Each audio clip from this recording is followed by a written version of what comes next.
Hello and welcome to I think this is the fourth edition now, isn't it? The United Road podcast on the Weekly Armchair, the newly revisited Weekly Armchair. I think, it's pretty obvious what we're going to be speaking about, and no, not the other thing. We're going to be speaking a lot about Man United and Liverpool because a little bit of a big game happened on Sunday, and the fella to my right, who I have on for the first time, who I've wanted on for ages, Dev Bejwa. Very welcome to you, my mate. Mate, what a day to join. Like, it's almost like we knew in it. Like, we were like, oh, we're gonna fix in a time to do it, and we're just like, yeah, we're just a little cheeky 4-3 win against Liverpool. Not exactly a big thing, is it? Not a big deal. Do you know, the thing is, right, and it's been really good to have you on. I remember messaging you weeks and weeks ago before the whole podcast even started. I was like, you're one of the guys I need on. I've been a fan of your TikTok and stuff for ages. Obviously followed you on Twitter and stuff, but even got you on LinkedIn as well. But it was I really wanted you on, and I kind of thought Liverpool would be a good time. And I didn't know if it would be because we can talk about our pain and misery and just wallow in self-pity because we weren't very good. And then I actually thought, well, you know what? It's a cup. Anything can happen. And sometimes you have just got to be genuinely positive. And you were kind of the guy I needed because and you speak a lot about Ten Hag and stuff, but, the best question I can ask you, mate, is sum up Sunday. Yeah, mate. I had a chat with someone as well, a Liverpool fan actually before, and I was genuinely, I thought we were gonna get splat. Like, there was always this thing like, oh, maybe we could pull out the bag, but when you got last year's FA Cup final ringing in your ear as well, you just think realistically, Liverpool are Liverpool, and we are where we are. So I thought we were gonna get splattered. I really did, but I never thought it would be an undignified one. I didn't expect another, hammering as what we kind of got used to be fair, from the Scousers. I actually thought we put up a fight. And Eric's always got this, I don't know what it is about him. Yeah, we'll probably get onto him a bit later, and I'd love to hear your point of view, but I think there's something special about him. He can pull off a stupid result, like a really galvanizing great result. I can pick like 6 from last season alone, and he's even had a couple this season. And just to think, like, against the Scousers, to do it in the way, I'm glad it wasn't a 3-0 win or like a 2-0 win or 1-0 win. It had to be the way that it had to be, because Liverpool were, I couldn't say that we gave them much joy. I think Andrea Onana had a good game with a few saves, but I think we just outplayed them. Like, we wanted it more. We played better than they did. All of their goals were scruffy. Like, every single one was really bad. And I think we deserved everything. And to have, I remember when that horrible game happened at Anfield last season, and I was, as a grown man, crying in front of like thousands of people on stream. But then now, like, I did a full kind of Thierry Henry knee slide across my kitchen just because of what this club do, mate. It was special. I can't actually think, and it'd be a good question to you actually. Like, I don't think I've ever felt like that before. As a single moment. Obviously, I wasn't like kind of here to see 99 that much. I was 2. I mean, I don't really remember it, and I remember other things, but that's what I mean. But like, with that, it just felt special. The roar of Old Trafford, and this is where, like, when we're talking about should we move from Old Trafford after yesterday, absolutely not. But there's more to consider. But mate, it was special. The most special I've felt in about 5 or 6 years. It was mate, incredible.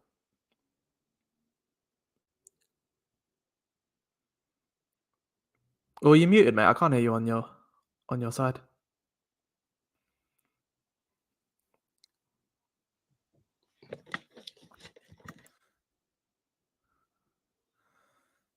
Can you hear me now? Again? Yeah, I can hear you now. Yeah. Lovely. Good. That's a really good start, isn't it? 4 minutes in and the microphone. Okay. Do you know what?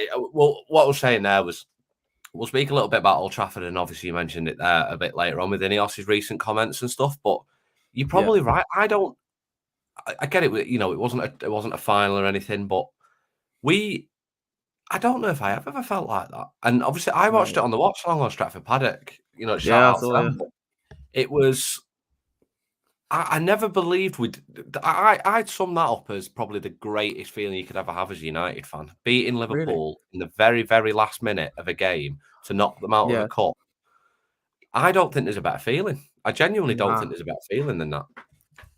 And Everything just kind of came to a head as well. Like the fact it had to be Ahmad, the fact that Anthony got the equaliser, the fact that Marcus, he missed that sitter at the end of the game. You think it's not going to happen. I think he was off. He looked off, but you never know. But it's like for him to score a very good goal, for Scott McTominay to probably have his best game ever, like running for 120 yeah, minutes.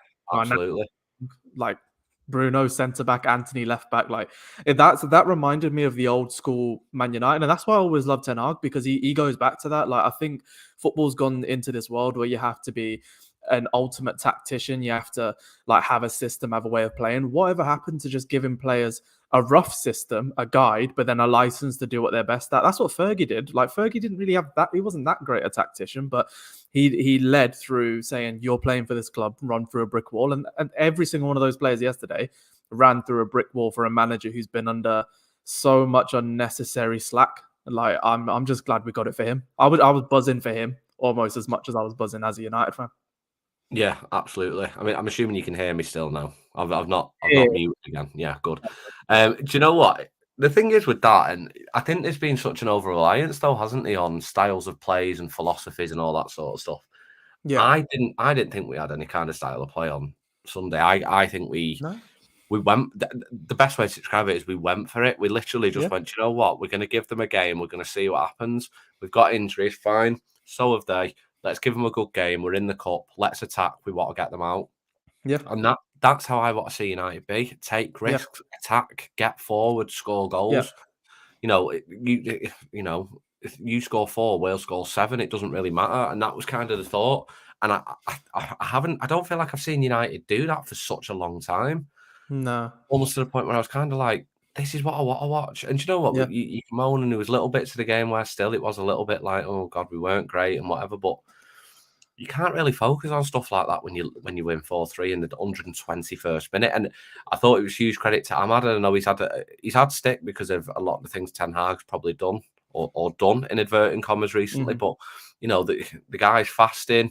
It's Ramadan for him. He's gone and done that. I mean, I think it really highlights the mental strength of him, and I think it highlights some of the mental strength and character of some of these players that you speak about Maguire and things like that. And I was genuinely proud on Sunday, and it's probably something I've not said for a while about some of the players for a little while. And it was so good to be able to say that again. Yeah, but it's like every single one of those players that were playing have benefited from the manager, like in some way. Either he had to give them a bit of a kick up the arse to get them started, but he's he's done the same with Maguire and McTominay. He's put his arm around Garnacho Diallo. He's put his arm around Rashford. He's developed Mainu into this like freak of a player. Varane has played some of the best football he's played since he joins, and I think Lindelof was quite impressive. Like I feel bad for the fact he has to go centre back, left back all the time. Like he was quite impressive yesterday. And he's not a left back though, is he? He's not. But he's not. But like I don't mind a player who just gets on with it though. Like he's always going to have limitations, but I'd much rather have a player that says I can do a job, I'll do my best, rather than someone who just shrugs it off. And Wan-Bissaka and Dalot, they played literally the opposite flanks pretty much the whole game. Yeah, which was bizarre, wasn't it? Yeah, really but he was good. Like Salah just got a lucky break with his goal, but otherwise Wan-Bissaka pocketed him, and that's what you need to do. But no, like I can't. To be fair, I was actually proud of every player. I can't exempt anyone from pride. And Diogo Dalot, someone who I've been like very vocally like critical of. Like he was our best player, and he's been our best player all season, in my opinion. Like, and I'm just glad that Ten Hag is wringing whatever he can out of that towel, and give him a proper structure with.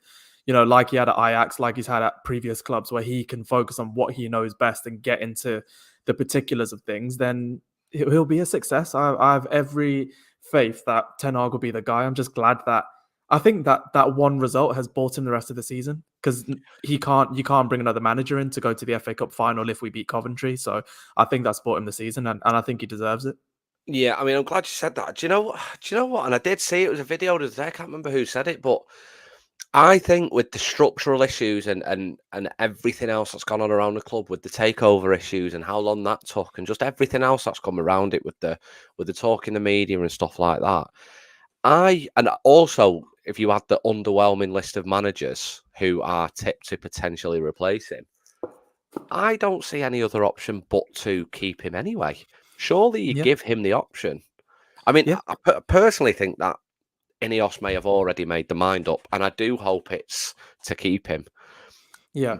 The pessimist in me makes me think maybe they don't think that. I hope I'm wrong, but ultimately, I think I truly think that with the right structure above him and him able to just fully implement his coaching ability, which we saw at Ajax, I can't understand why United wouldn't flourish.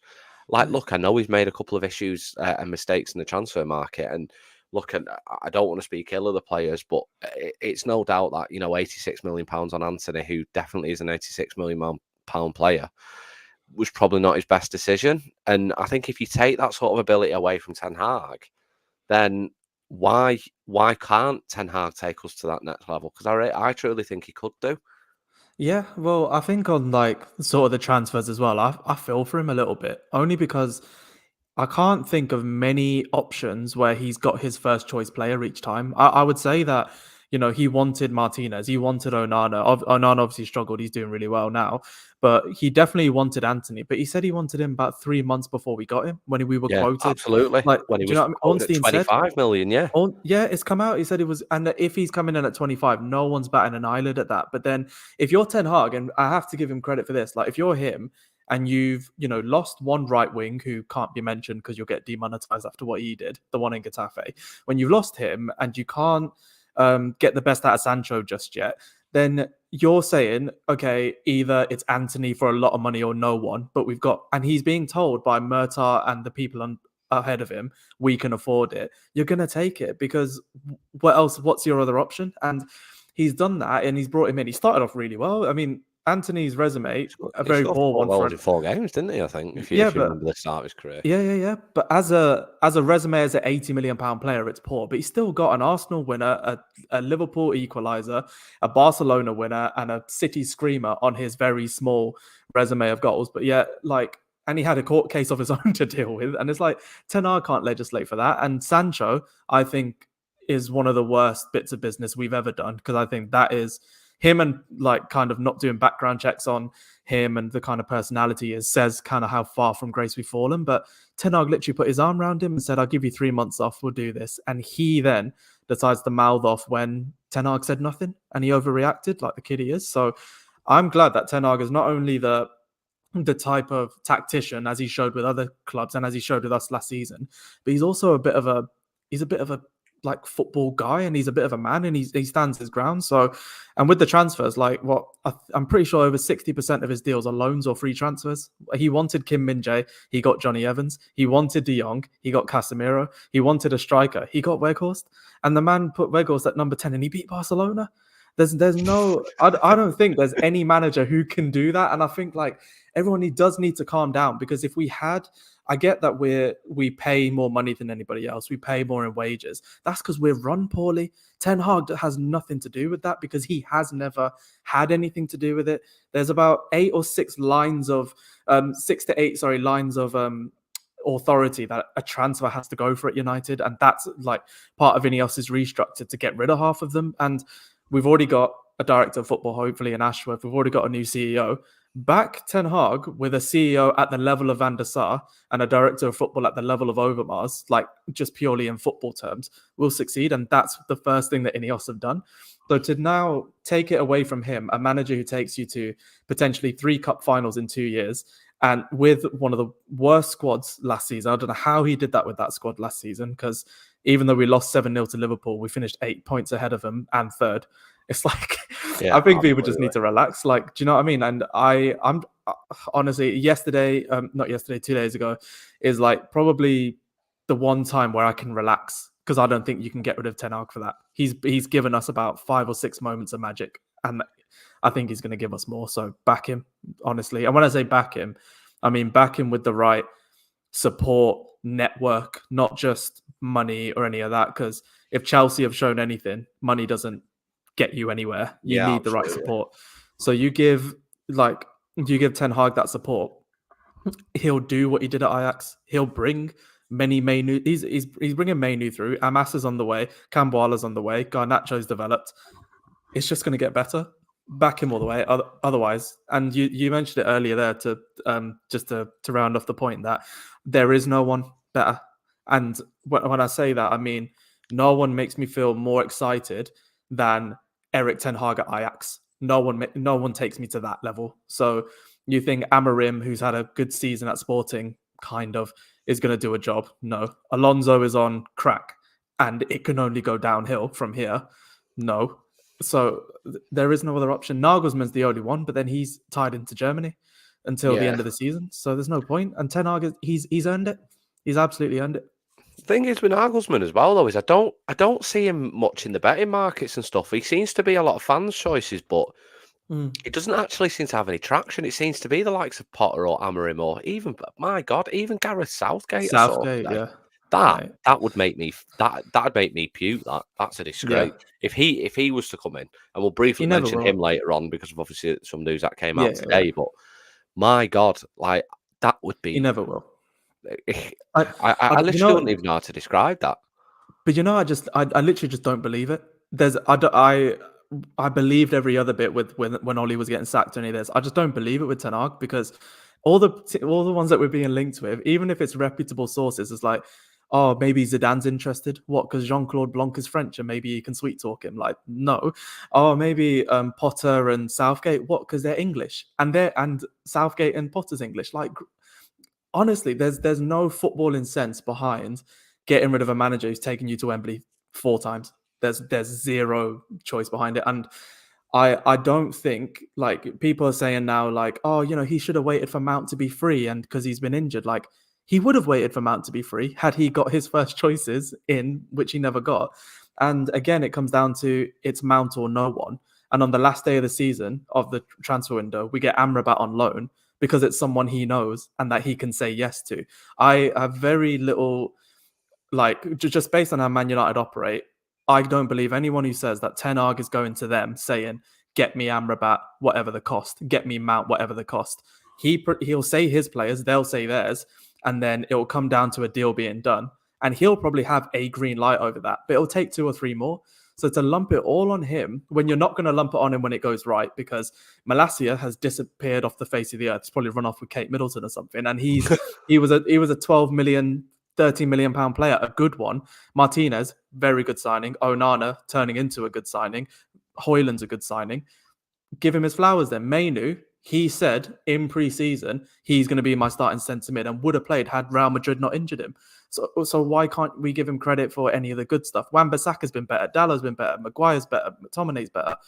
I'd just give him his flowers. And for all of this, I don't buy it, mate. Like, Southgate, I'll join you, mate. If Southgate ever becomes Man United manager, I think it'll be good. I can get a season ticket because everyone else will get rid of theirs. But like, otherwise, true. Like, I saw that today. Quite a few said that they'd get rid of theirs if he ever became manager.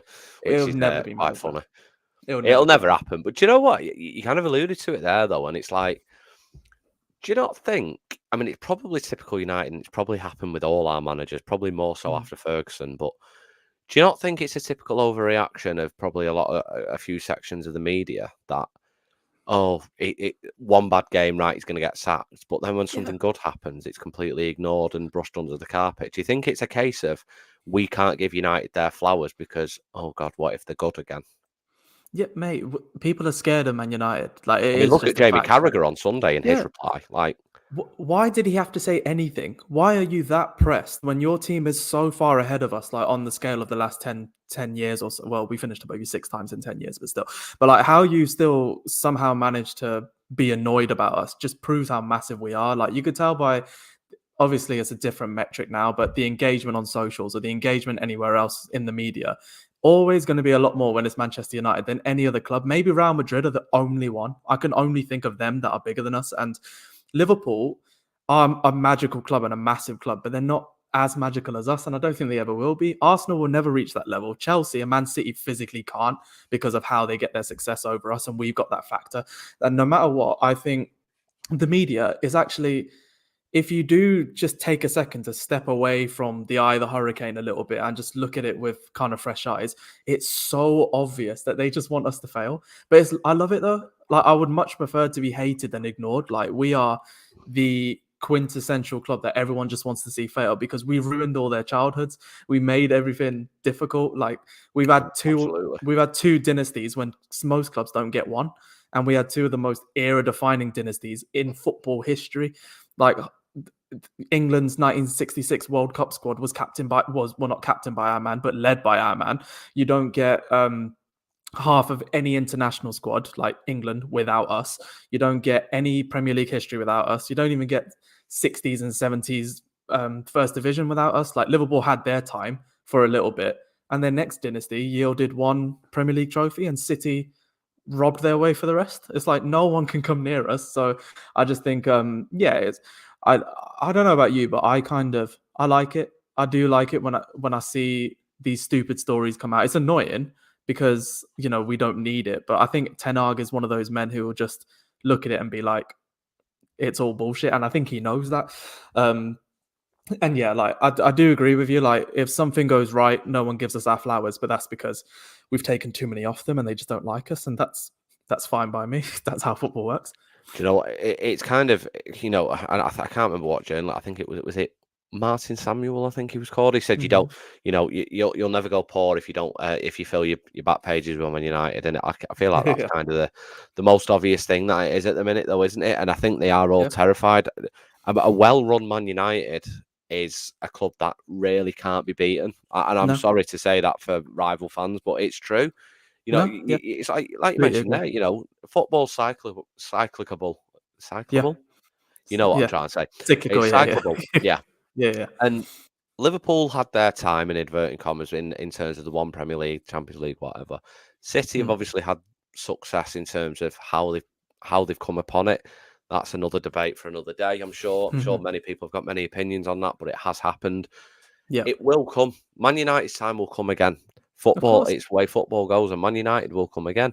And the thing is, when that happens, because we've got a well-run structure, a well-run club, like football is put at the heart of instead of commercial deals or money or whatever capitalistic venture that you want, Man United will be at the top because Man United are the biggest club in England, and that is not a debate or an argument. They just are. No. Ever since the Premier League was inception and previous to that, United are the biggest club, and they just always will be. As simple as that. So it's kind of the way it goes. But obviously, the Liverpool game was probably one of my best ever memories as a Man United fan. From literally growing up by the ground. You obviously following them all your life. It was something that you'll always remember. The roar of Old Trafford is something that'll never go. But moving on from the Liverpool game, obviously, in terms of Ineos's comments past couple of days, I think it was actually today the podcast was released. Jim Ratcliffe was interviewed in regards to Old Trafford. Now, I was speaking to Jay about this the other week, Jay Motti from Stretford Paddock, and he's always had the opinion that he's not fully against a new Old Trafford. I was a bit more against it, but I'm probably more in support of it now, knowing the idea is to keep it on the same grounds or same sort of vicinity. What's kind of your thought process? Because I think it's kind of brought it back onto the forefront with the nostalgia, but also the ground on Sunday was just incredible. So what's kind of your thought process? What are you looking at? Yeah, I had a long debate with my dad about this, to be honest, because he's a melancholic man. He obviously wants Old Trafford to stay, but I just had to make the point, like, Dad, the stadium hasn't changed from when you last saw it, and he hasn't been to a game in about 10, 15 years, like a proper Premier League game, and I just think like there's elements to it where you cannot recreate what we saw on the weekend. Like that roar, you can't recreate that anywhere else. The Stretford End is the Stretford End, and there is, I think it was Peter Drury who says there's a magnetism of the Stretford End. Like you can't recreate that no matter what, and that's why Liverpool are kind of fortunate in the sense that they've expanded Anfield as well as they have, annoyingly, with the small amount of ground that they had to do it with, because they're not as cramped as we are, and they actually have a jumbotron, and they're not leaking, and they've got a toilet that doesn't leak everywhere. Like it's at a point where it's sad to walk around Old Trafford, and I make a comparison to San Siro. Like I was there not long ago, and it's exactly the same. Like the atmosphere in San Siro is one of the best I've ever seen, but you walk around anywhere else and it is just horrible. It doesn't make you feel like a fan. It just makes you feel like a bit of a scutter when you walk in there. Like you just feel a bit like cramped, and it's just not a pleasant experience. And I think unfortunately we're moving into the world where, or we've moved into it fairly, where commercialism and football unfortunately go hand in hand, and that is just the way of the modern world. And if it was a point where we had to move completely from where we are, I would disagree with it, because I can't.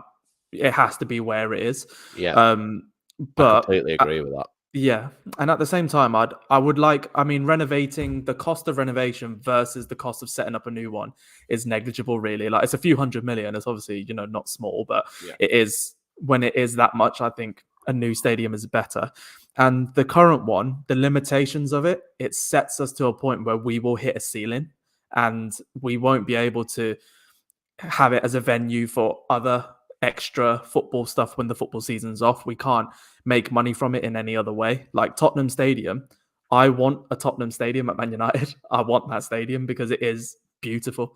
And I think what they've done is very smart, in the sense that, they could go to Wembley and they could do all this, but we potentially could stay at Old Trafford for another 2 years while it's being built and create 2 incredible years of memories worth of memories there, and atmosphere there, which could take us further than, we talk about Klopp's farewell tour and what that's been doing to the atmosphere. Like, imagine 2 years when everyone knows that there will be no Old Trafford anymore. It'll be emotional, it'll be nostalgic, but the atmosphere will beat anybody, and we could have 2 very great seasons leading into a new era. And I'm in agreement with Jay. Like, I don't think I don't say it lightly. I'm not saying like get rid of Old Trafford. It's shit. It's this. It's like it's fallen behind though, and I think we have to be realistic on how badly it's fallen behind. It's not a quick change. It is. I think we need a new one. And being Man United, we have the capacity, the interest, the commercial viability to make the best stadium in the world, not the country, the world.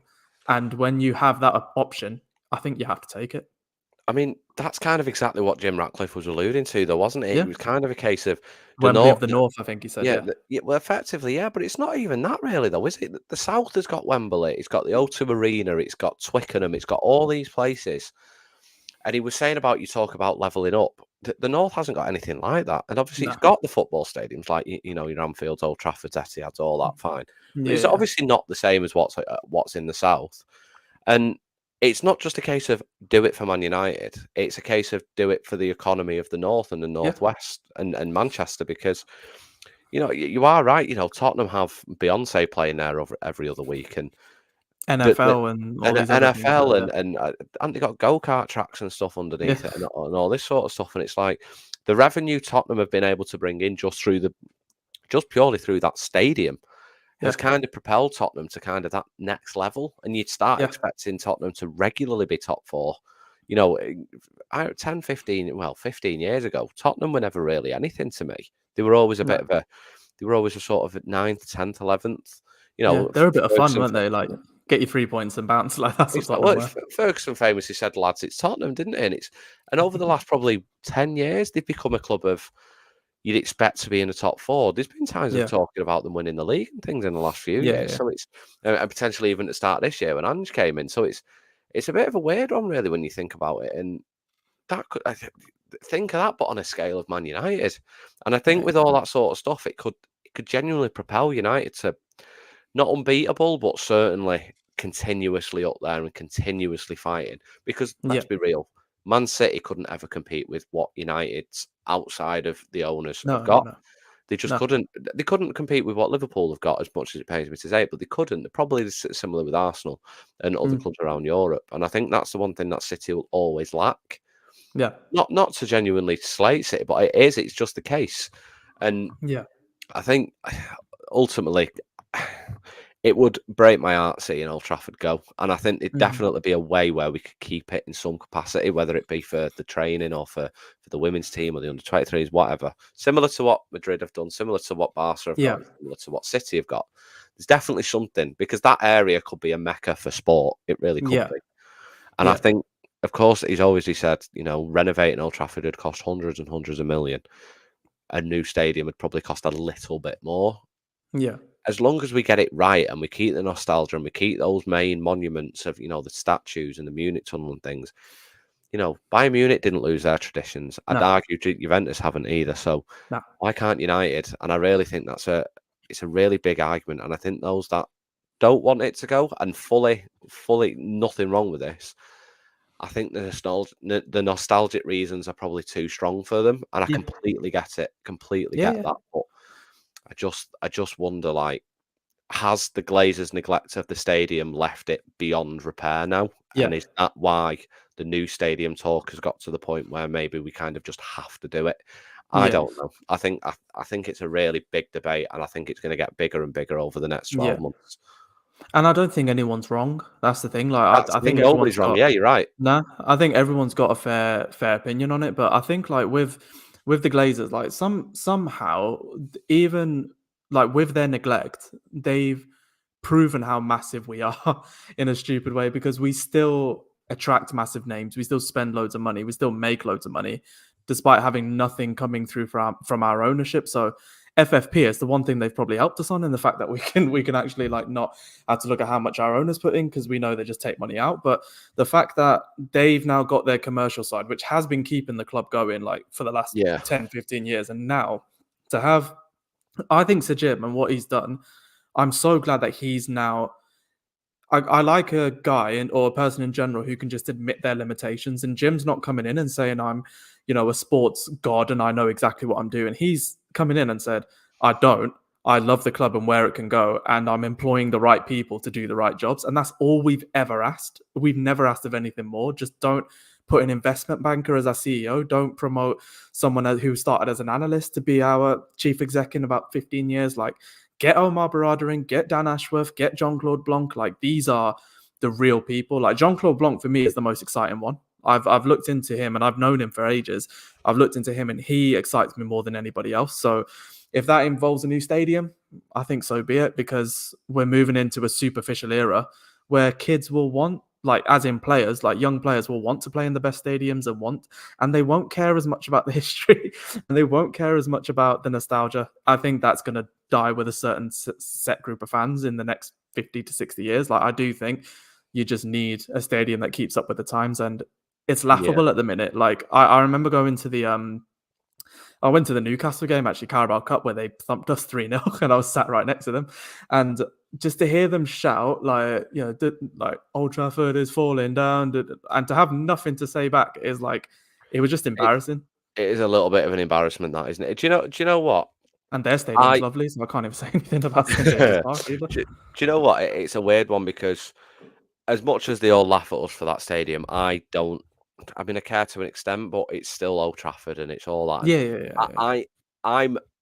If we got a new stadium, fine, so be it. If we got a renovated stadium, fine, so be it. I don't think it's.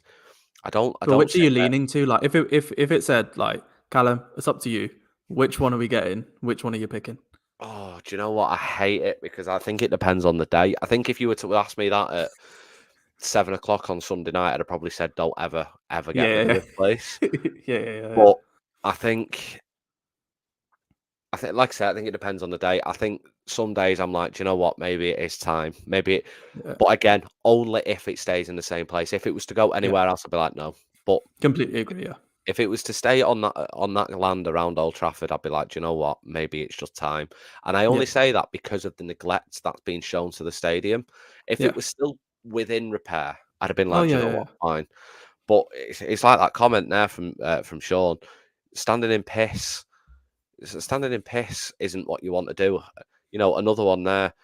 3-course meals and all that. The touristy part and the as much as they play a big part of it, but the match day experience isn't great. Yeah. It's just not, and all that sort of stuff needs to improve as well. And I do wonder what would probably do better. Would it be a new stadium? I think I'd probably lean a little bit towards a new stadium, and I'd lean towards it just because of the neglect that's been shown, and there's now talk of it being on the same area. Yeah, but you can do it tastefully as well. Like, I think exactly, what Tottenham and it's obviously got done, done right. Yeah, exactly. Exactly. Like, what I love about Tottenham is there's little bits where even the cockerel at the top of the stadium has a dent missing out of it, because apparently that's where Gaza shot an air rifle towards the original one and it has a dent. So they recreated one with a dent to keep the story going. So if we have a proper Munich memorial, if we have a seat where it's dedicated to Sir Matt Busby and Sir Bobby Charlton and no one can sit in it, if we have one for Sir Alex, obviously, and we keep it proper and he gets his statues, and we probably have to move the originals. I don't think getting new statues, like keep the originals there because they're good where they are. But like if we do all of that right, we can actually build the best stadium in the world. And I can't get that out of my head to have the best stadium in the world, because I don't think we've ever had that. I always thought the Bernabeu was number one, or the Maracanã, like when that got renovated, or even Wembley. But to have the best in the world, I can't look beyond it, and it's within reach. Well, that's what I mean, and that's exactly what Ratcliffe says, though, isn't it? Man United should have the best in class of everything, and I think that's kind of brings me really nicely brings me to my next point. He was asked as well in the podcast about Mbappe. And I think it's one of those, the whole world class, build a FIFA team kind of thing. Yeah. I thought it was really refreshing and nice to hear him go, I'd rather buy the next Mbappe and have him come in. Ed Woodward would have just gone, no, we're going to throw a load of money at him so we can sell shirts and all that. And I think it's kind of that refreshing, lovely little bit of words that it really kind of makes you excited to know what the next step of Man United is going to be. In the next 10 years, we could have a new stadium or a very renovated Old Trafford. We could have a team that we feel proud of. We could have an ownership structure with potentially no Glazers. I think it's a really exciting time to be a Man United fan. Mate, he's very sensible. Like I've been really impressed by him, if I'm honest. And I know it's all words and stuff, but the fact that he's gone out and got certain people already, and he's already kind of, you have to say the right things and be a bit of a mouthpiece, but he's not a mouthpiece for the Glazers like everyone kind of thought he would be. Like I think a lot of people thought he was the main reason for why the Glazers will stay in power forever. But realistically, he took more of the club than I think people understand how much he took. He's now the single highest shareholder as a single entity. Yeah. He's the one that's got the most of the club. And it's only a matter of time, realistically, before he's the only one at the club who understands somehow that if the football club does well, we all make money. He seems to be the only one who gets that. And he's going to put that in place to say, he's just too smart of a guy. You don't become a multi-billionaire in 3 different industries without being smart as hell. And he's so articulate and he's so clear. And I think he understands that if he gets United to a certain point and the share price gets to a certain point because of that, they are directly correlative. If he gets to that point, then not only does he have a backlog of saying the shareholder price was at this point when you lot took over and that's what you've done. Here's what I've done. Take your money and piss off. Like he's got that level of understanding of how business works and how football works to make that a reality. I don't think we're far off with the Glazers being gone forever. And I think he was the only one who could do it, because how have we not heard from this sheikh or whoever the hell that person was meant to be? How have we not heard from any of it? I don't get it. And I made a video ages ago. I don't know if you saw it, but I made a whole sheikh is fake thing. I just thought as a joke it would be, I just don't think he's real, or I don't think he's legitimate. And it comes out he hasn't done half the legitimate test that he was supposed to be doing. And it's like, well, the reason he's there is because he made sense of it. He just a shameless plug, by the way. Thanks, Charlie. Yeah, love that. It is a good one. But I think with all that, it's like you've got someone who's clearly going to come in and just make United a success. And I don't like this whole make United great again or go back to the past and do that. I think he's actually thinking forward. Let's make us even better than what we were and make us right for the modern era, because you can't scout like you did back in the day. You can't procure talent like you did back in the day. You have to be more data-driven, more systematic in how you do things. So that's what he's going to do. And I've said to my dad multiple times, I said, just give me 10 signings or 20 signings in the next 4 years from this summer of players I've never heard of, but that are bright, that are strong, that are good prospects, that are ready to go, to give their all, I mean. I'll back them to the hill. You start giving me Falcao, Schweinsteiger, and all these big, and Di Maria and all these massive names. I'm just going to tune out. There's no point. Bring me. I know Malassia's been kidnapped. I hope he's okay, genuinely. But bring me 5 or 6 players of Malassia's stature who's showing promise, who's cheap, who can be sold on, is at the right age. Just give me that. I don't care about anyone else. I'll always go back to the one deal that I think summed up Sir Alex Ferguson better than anyone, when he went to watch Lyon versus PSV play to look at Michael Essien, realized he was 30 million quid, and he went and got Park for 5, the one who marked Essien out the game. Do that. I don't care about any, just get me players like Ji-sung Park, like Diego Forlan, even just players who give their all. I don't care. That's all I want from the club. And I think he gets it. So when he's saying the next Mbappe, he also said the next Bellingham and the next Rice, I think was the other one, but he's saying all this because I think he also realised that United screwed up, because had he been there for a couple of years in with the right structure, our midfield would be Rice, Bellingham, and Mainu. That's just a fact. I know. And do you know what I mean? But Doesn't it there make will you be sick? another one. Doesn't It does. The absolutely make you sick, that? Bellingham one hurts, but like, is what it is. The Haaland one hurts probably more because we got Igalo instead. But I think I mean, like that blows your mind the most, though, doesn't it? How they mate, said no like, to him at 20 million, but thought, oh, we'll have Igalo. I That said no is to him mind blowing. twice. I said it at 6 when he was at Mulder, because Ollie said that then. But this is what I mean. So obviously Haaland needed the Salzburg and the Dortmund moves to Yeah, of get to course. where he is, but get him when he's at Mulder. There's nothing wrong with it. Nothing can go wrong. Like Get him at Garnacho, Mulder and loan him back or something like that. but when we got Garnacho for 400k, didn't we? And we got Yeah. Cambuala for I think 3 mil. It's like, get them, get Pellistri at 10. Like that's the right type. And Diallo was 20 odd, I think, but get them, or 30 odd. But that's the kind of business I want to do, because now look, you get teams like Sunday, which get a bit of consistency out of them. Bloody hell, they'll be all over. Show They'll that be fight, show that effort, and it'll yeah, be a different game, won't it? But I yeah, think it kind of brings 1,000,000%. me perfectly on as well, because obviously you spoke about the future and you spoke about that, and I think there's one person and one player at the club who is our future, and it's probably, you know, we spoke so highly of him. He was probably my man of the match on Sunday, but Kobe Mainoo. I'm super excited about him and going into the future with him and Garnacho. I really hope Garnacho doesn't break my heart and goes to Real Madrid one day, but obviously Kobe Mainoo was eventually Southgate saw the light and called him up to the squad. Yeah. Personally, I don't give one single you know what about the England team. Mm. However, sum up your thoughts in terms of him being called up, and is it the correct decision? I know it sounds like a very obvious question, but I think you know what I'm asking you here. Yeah, but I'll probably give you the answer that you're not expecting. I think it's the right decision to call him up, because I think It's he obviously the deserves right it. decision to call him On up, isn't it? merit. Yeah. On merit, yeah. I'm worried about him though. Like, if it feels like How so? because he's still a kid. Like this is his first season. He only really came into the fore at the Everton game, which was 4 months ago. And I think like he's been out injured for the majority of the season still, and he's come in and had some great moments. And you'd like to say, like, if he was available all season, maybe we'd be in the Champions League spots. I think we probably would be, because of how we play with him in. But there's one thing a kid does not need in this era. It's the amount of attention that Kobbie Mainoo is going to get.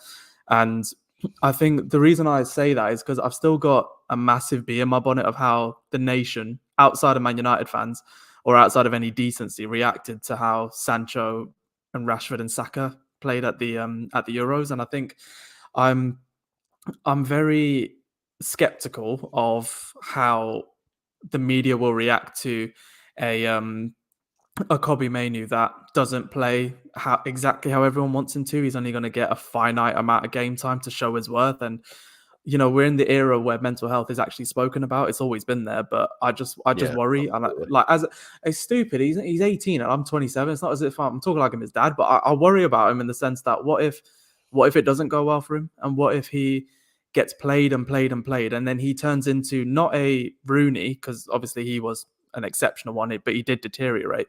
But he turns into a Pedri, where he's playing week in, week out for Spain and Barcelona, and now he's got long-term injuries back to back. I can't watch that happen to him, and he's come off a bad injury. So I hope that it's a case where he goes and he learns and he develops and whatever, and he gets a feel for hopefully winning, because I think actually England have got a really good chance. But don't stick him in the first game and make him play 90 minutes. Don't wait until the third group stage game where you're through, give him a run out. Don't, play him straight away, because I don't think he's ready. I don't think he's a great player, a very good player. He's not a great player. He's a very good player, because you can't call him great yet, but he's a great prospect. But he's got injury issues. He's going to be under too much scrutiny, and he's going to be outside of the Man United bubble. Because right now, no one can touch him. As a Man United fan, we all love him.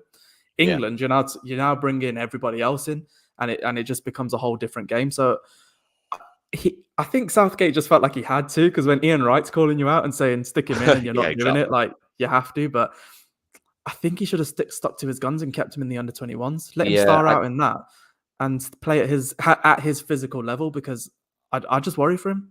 One injury and it could really set him back. I think a good amount of time.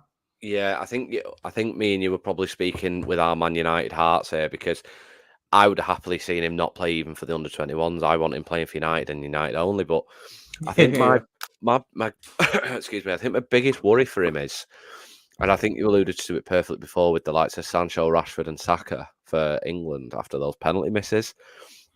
You're talking about a young black footballer who here plays for Manchester United, 18. You're putting him into a limelight and a spotlight within the England setup that, like you say, isn't as protected as probably the United circle is.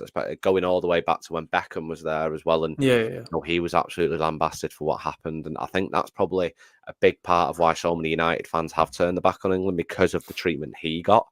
So then when you put a young black footballer, not that long after how Saka, Rashford, and Sancho were treated, the last tournament, like it's just the last Euro, and it's like, I don't think I'd want to see him in that, especially at 18. The whole old enough, good enough thing is absolutely true. Mainu is definitely there because he deserves to be, because he's good enough to be.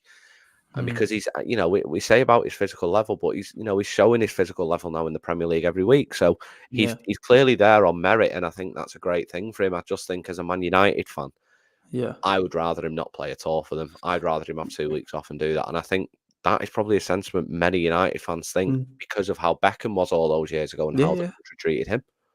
Mate, I just worry if I'd just as a concerned fan and like almost like a dad, I just worry because I just think like he's also a good lad. That's the thing. He's not some cocksure idiot who thinks he's the shit and he's gonna do, you know, he's the missing piece for England. He's like, when he's coming out and everyone's like, he's taken one of the most iconic Old Trafford pictures in recent memory with Garner and Højlund, and the first thing that comes out of his mouth when someone says that's iconic is he says, "Not yet. We have to make it iconic by what we do." Like the kid's got his head screwed on. That's the mentality you want, isn't it? He's got his head screwed on, and it gave me goosebumps watching him. And I was just thinking, you get it, like because he understands. But I think because for example, Lingard, like good player, I don't think he ever understood to that level. I think he loved us, I genuinely do, but I don't think he had that kind of mentality. And similar with other players, but I think with Mainu, it's also, I think people are downplaying how key that relationship with Ten Hag is as well, because when you see these little bits, and there's going to be so many more going on behind the scenes, but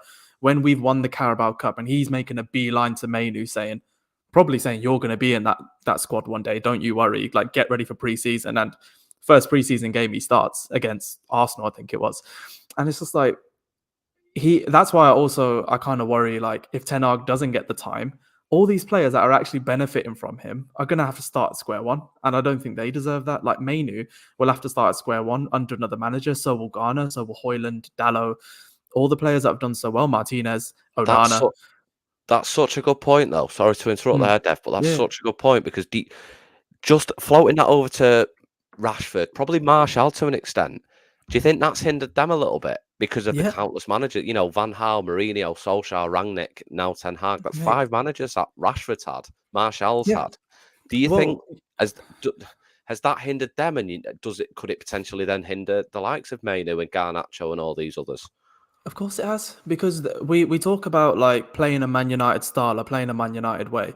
The only teams that you can tell me have a discernible style of playing or even a mentality is the ones that have managers for a long period. So when I had this conversation with this other lad as well before the Liverpool game, he's a Liverpool fan, but I said to him, there's a reason why there's such a big drop off when we have injuries, and that's because the player profiles don't fit.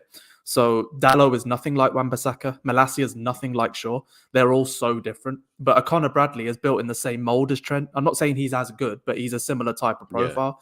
Yeah. Endo is the same profile as Fabinho. Jota's a similar profile to Gakpo. We are so all over the place. Like Anthony is nothing like Diallo.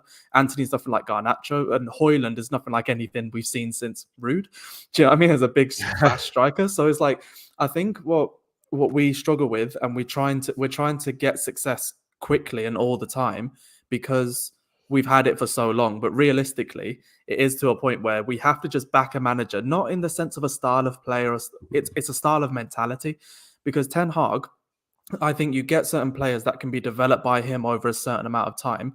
Not only does it breed success for them, but it breeds it throughout the setup. And we have one of the most exciting academies that I've ever seen since being a United fan. Like, there were times when I know we won it with the likes, we won cups with Will Keane and Ravel Morrison and Pogba and, a few of these. And then we had that Zeki Friars and Tyler Blackett and Borthwick Jackson level of player. Then we went on and got the players we've got now. I'm actually excited by them.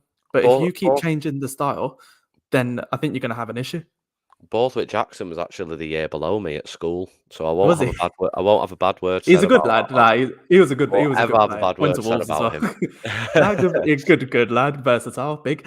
But I think, but you know what I mean. I don't think we can't settle. So when you're saying about Martial, Rashford, and all these big name players, I do feel for them a little bit because they don't get the kind of platform that other players get. Yeah, because and again, it comes down to just supporting the manager and supporting a mentality and a culture. I think Ten Hag is the perfect person for culture at Man United, 1,000,000%. Like, him dealing with the Ronaldo thing the way he did, I thought was dealt with well. Same with Sancho. Same with Sancho and a few of the other lads. So agree with that as well. I just back him. There's nothing that a single fan can come at me and say, like, we're gonna, like, that will make me want to get rid of him. I just think he's the right guy. So yeah, on to your point, I think with Martial and all these, like, there's always external factors like injuries and and dealing with things like in your personal life. But I don't think it's a coincidence that Rashford did have his best season with us ever. I don't think it's a coincidence that we're getting out Deadwood players, or it's a coincidence that certain players are developing as Man United players. I think that's the key differentiator. Like, we're not just getting good players that are playing in and out of position or whatever. We're getting a Mainu who takes the game by the scruff of the neck, a Garner that runs 120 minutes against Liverpool, and a Højlund that will run his ass off against Luton but get the winners. Like, I don't think that's a coincidence, and we've not had that ever. Like, okay, Dan James ran about a bit, but he didn't know where he was going. So I just think we've got something special with him, and I think England have someone special in Mainu. But for me, I think it's premature. I do think it is very premature for him to be in the England squad already. I think he deserves it just based on what we measure as a good footballer nowadays. But I think it's premature, and I just hope I hope he doesn't play. I hope he plays 1 or 2 games in the group. Maybe comes on every now and again. I don't want him to play 90 minutes every single game. No. Yeah, I think it's a just reward for his efforts and his performances recently, and I can understand why he's got in. I think I'm in agreement with you. Really, I do worry, and and I think I only worry just because of the previous. The sort of previous areas of England and how United players have suffered, and Beckham always is the one that comes to mind. But obviously, it's huge congratulations to Kobbie Mainoo, and the guy has done incredible, and I really can't wait to see what he goes on to develop. But just in terms of finishing off then, Dev, obviously it's been great to have you on, but just sum up your expectations for the rest of the season. What are you expecting to see from us? Strap in. It's not going to be fun. It's going to be a very difficult watch to the end of the season. We have a lot of players coming back and a lot of cup finals in themselves, not just the FA Cup, but genuinely every game now is a cup final, and we got about 10 of them. Not going to be fun to watch because one of them is against Arsenal. We got another against we play Liverpool Chelsea, again, don't we? Potentially play Liverpool again soon. So not going to be fun. We're going to lose to Liverpool in the league, I think. I think we're going to probably lose to Arsenal as well. And there's a chance they could do a bloody Guard of Honor at Old Trafford. Like, it's going to be hard to watch a lot of the rest of the season. But I think for me, just, strap in, get ready for the ride, because Ten Hag, I think, is going to take us to another FA Cup final. I pray to God it's Chelsea, because that would just be nice. I think Faz, who's on the United stand, I remember he said, like, "Oh, give me City, I want revenge." You're not going to get it, lad. We will lose to them. Give me Chelsea and let us win. I don't want any of this chat about, I want a Newcastle Carabao Cup like last year. Just give me an easier one. But no, it's going to be difficult. And I think I think everyone needs to remember that before, when it was just all short term, like, everything was about the result, because we had nothing to look forward to regarding our structure or backroom staff or anything else outside the club. We can be excited about that now. So chill out, relax a little bit. Let's just ride the wave until the end of the season. And Ten Hag, with the right structure for a full summer, with the Euros going as well to potentially spot some gems to take here and there, I think it's going to be exciting. So I don't think we'll finish. We're not going to finish top 4. I'll be shocked if we finish top 4. Top Fifth 5. is doable, very doable because we've You got an think? easier running. We've got an easier Yeah, running than true. them. Yeah, you are right. Yeah. So yeah, doable. But with this luck, I can just see them losing to Brentford or something stupid. I just they've got that in them. So I'm not banking on anything. I'm banking on the FA Cup to take us to another final, give us another day to remember. I think we'll get European football of some sort next season. That's kind of a given, I think. But let's not bank on Champions League or anything like that. Let's bank on a respectable respectable year, maybe 4th or 5th, and finish in an FA Cup final, and just give us a summer to rebuild or start the rebuild officially. Yeah. I mean, you think about that ending of a potential cup final as well, and you'd have thought that'd have never happened given the state of what the club's been like. But Dev, just finish off. Where can people find you? Yeah, so you can find me up there. I'm probably in your face all too much now. You're on Twitter or on TikTok. Dev FC on TikTok and Instagram, and at Amandev on Twitter because it's my main Twitter. But all I do is chat about football. I don't chat about anything else. So yeah, you can find me on all of them. Yeah, absolutely. Make sure you check out Dev's TikTok as well. It's really entertaining. Some really good stuff on there as well. Obviously, check him out on TikTok as well and all the various projects that he's got going on. Obviously, check out the unitedroad.com. The Weekly Armchair YouTube channel has got loads of stuff coming up as well. But this has been the United Road podcast. Big thanks to Dev. Thanks to everybody that watched. And we will see you very soon. Potentially next week. Not decided if the international break is going to give us a break as well, because there's never anything to talk about. But I will let everyone know in due course. But thanks very much for watching. This has been the United Road. That's been Dev. I've been Callum. I shall see you all very, very soon.